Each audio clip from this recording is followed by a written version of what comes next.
आपण सर्व उपस्थित मतदार बंधू भगिनींनो,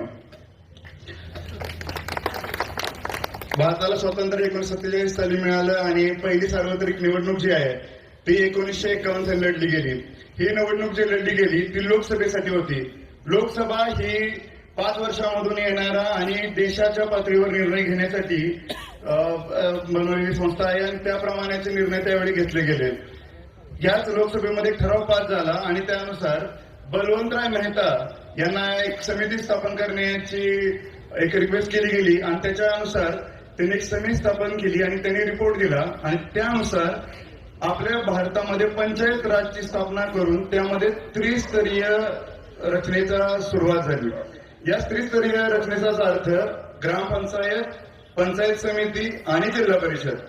1962 साली महाराष्ट्राने या त्रिस्तरीय रचनेप्रमाणे यशवंतराव चव्हाण साहेबांच्या मार्गदर्शनाखाली 1962 मध्ये आपण ही त्रिस्तरीय रचना आपण अवलंबली आणि 62 मध्ये आपण जिल्हा परिषदेच्या पहिल्या निवडणुकीला किंवा स्थापनेची सुरुवात झाली आणि तिथून पहिल्या निवडणुकीला सामोरे गेलो. हे एवढं करण्यामागचं कारण फक्त एवढंच होतं की सत्तेचं विकेंद्रीकरण. खऱ्या अर्थानं जर ग्रामीण भागाचा विकास करायचा असेल, उमरजच्या विकासाची जबाबदारी ही उमरजच्या माणसाच्या किंवा उमरज गटातली किंवा आसपासच्या भागातली जाण असणाऱ्या माणसाच्या हातात असावी, हीच भावना त्यावेळेच्या राज्यकर्त्यांनी त्या ठिकाणी मान्य केली होती.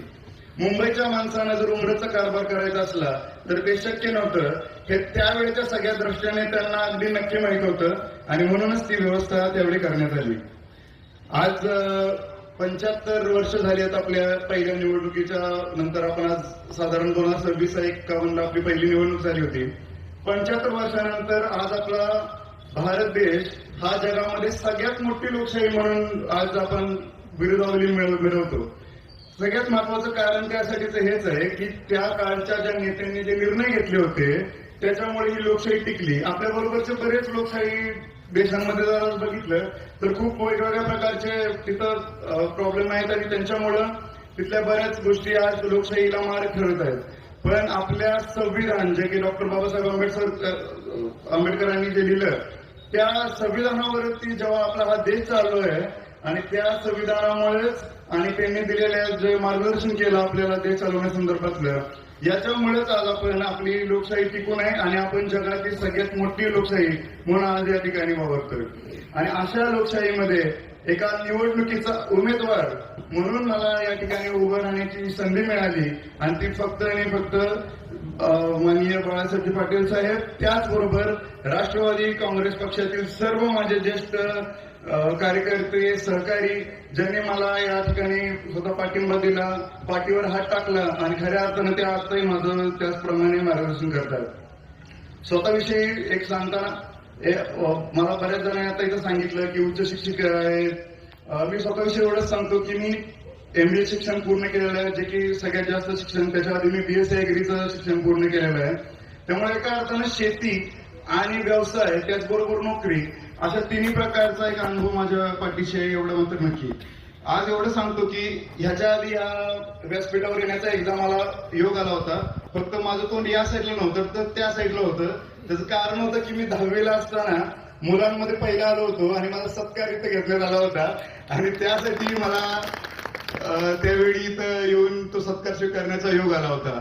आज त्या जुन्या आठवणी त्याप्रमाणे आज बऱ्याच दिवसांनी ताज्या होत आहेत. आज 2017 पासून मी शेती संदर्भात काम करतोय.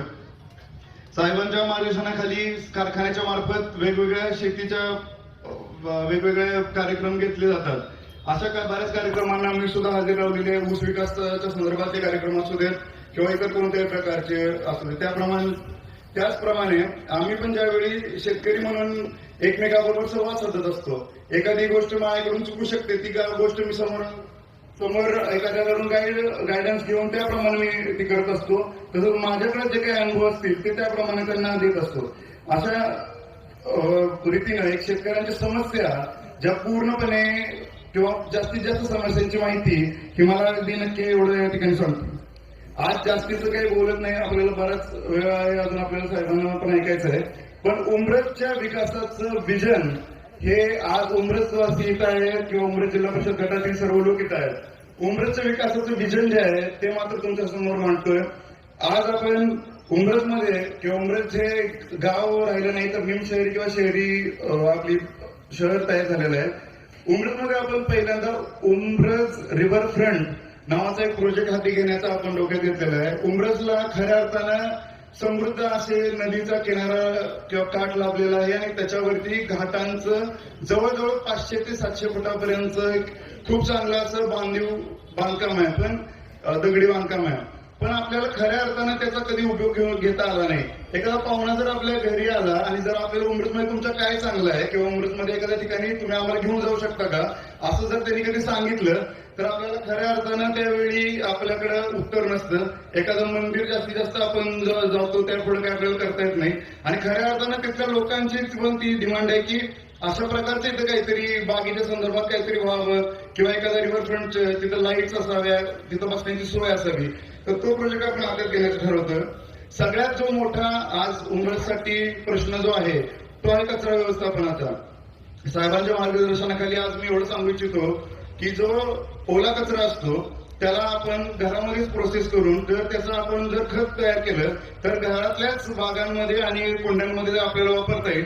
घनकचऱ्याच्या संदर्भामध्ये अगदी नक्की तुम्हाला मी सांगतो की एक नक्की चालू करणार आहे.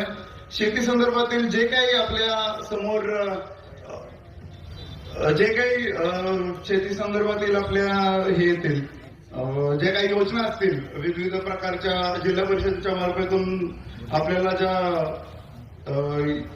शेतकऱ्यांसाठी राबवता येतील त्या सर्व योजना प्रत्येक शेतकऱ्यापर्यंत पोहोचतील. याच्यामध्ये मला एक पार्टचा कार्यकर्ता म्हणून जेवढा आनंद आहे तेवढाच आनंद एक शेतकरी म्हणून सुद्धा असणार आहे. आज या ठिकाणी तुमच्या समोर बोलताना अगदी एवढं नक्की सांगतो की खऱ्या अर्थानं तुम्ही आज समोर इथं बसलाय मला ऐकताय, पण तुम्हाला माझ्याकडून एक मी ग्वाही किंवा एक नक्की शब्द या ठिकाणी देतो. ज्या घरातून मी आलोय त्या आमच्या घराला 3 पिढ्यांचा राजकारणाचा समाजकारणाचा वारसा आहे. जो शब्द मी आज इथं देतोय तो शब्द एखाद्या नेत्याचा पुढाऱ्याचा किंवा अजून कोणत्याही याचा नसून एक तुमच्यातल्याच माणसाचा. आणि अशा घराने कधी शब्दाला जिथं कायम किंमत दिली पैशापेक्षा किंवा इतर कोणत्याही गोष्टीला, अशा घरातून अशा आलेल्या एका मुलाकडून हा शब्द तुम्हाला देतो. उमरजच्या आणि आसपासच्या परिसराच्या विकासासाठी मी जिल्हा परिषद सदस्य म्हणून जे काही मला करता येईल ते 100% मी सांगतो 100% आपण त्या ठिकाणी करणार आहोत. आणि जे विकासाचं विजन साहेबांच्या मार्गदर्शनातून आपल्याला मिळणार आहे त्याचं आपण परिपूर्णपणे असं पालन करणार आहोत. आज तुमच्या समोर उभं राहून या ठिकाणी मला भाषणाची संधी मिळते तर त्यात तुम्हाला मतदारांसाठी आवाहन करतो. उमरजच्या परिपूर्ण विकासासाठी आणि संपूर्ण गावाच्या विकासासाठी तसेच यशवंत विचार जागवण्यासाठी आणि राजकारण समाजकारणामध्ये सुसंस्कृतपणा जपण्यासाठी आपल्या सर्वांचे बहुमूल्य मत हे मी संग्रामसिंह जयवंतराव जाधव जिल्हा परिषद गट नंबर 55 तसेच माझ्याबरोबर तळबीड गणाचे जयवंत लालासो मोहिते आणि उमरज गणासाठी संगीता संजय चव्हाण आमच्या तिघांची ही खूण आहे तुतारी वाजवणारा माणूस. या सेनासमोरील बटन तुम्ही दाबून आम्हाला तिघांनाही आपल्या सेवेची संधी द्यावी एवढं सांगतो.